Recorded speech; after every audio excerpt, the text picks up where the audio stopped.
當初成為救護員咧，原本只係想有一份穩定嘅工作啦。但係後來接觸咗唔同嘅 case 之後咧，發覺呢份工唔單止穩定，仲幫助到好多有需要嘅人。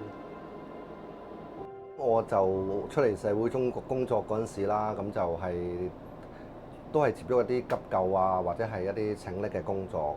咁變咗久而久之就想挑戰下自己，咁所以就去投考呢個救護員啦。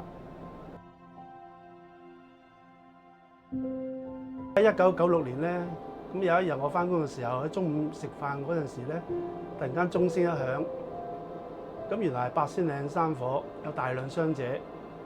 當我去到現場之後咧，我接觸一名傷者，一名女童嚟嘅，咁佢雙腳已經嚴重燒傷，已經冇乜知覺㗎啦。咁當我處理完呢單 case 之後咧，咁成個救護車廂裏邊都籠罩着嗰啲燒焦啊、燒烤嘅味道。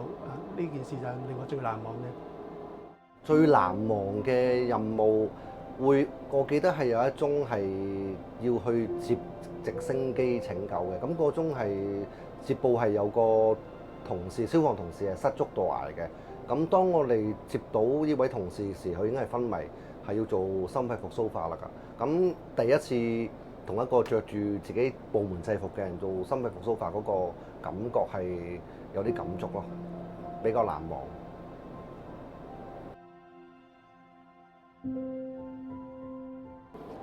壓力咧就梗係有啦，尤其是係當你作一個決定嘅時候，都會有一定嘅影響咧。咁你係唔單止係救翻一個人，係仲有機會係救翻成個家庭嘅。挑戰其實每時每刻都有嘅。咁如果喺Amber Medical 裏邊咧，咁我哋比較上係會要控制得好就係一啲接機嘅個案啦。譬如話我哋要去到一個民航機嘅基地啦，我哋要上去接個 patient，咁所有嘅時間啊都要同航空公司配合得好好，同埋我哋用嘅技術都要係比較上係清脆流利啲，因為隨時都可能延誤一班航班嘅起飛嘅，所以呢個係都會有一啲壓力喺度嘅，但係我哋都會做得最好嘅。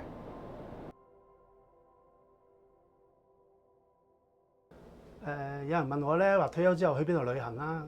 咁我話旅行我會去嘅，咁但係去完之後翻嚟又做啲咩咧？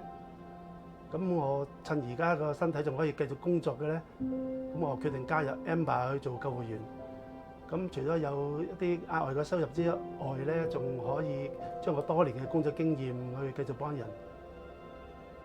最主要都係自己都會對呢個行業係有興趣啦，有一定興趣，同埋都好想將自己學到嘅知識或者技術咧，繼續可以延續落去咁樣咯。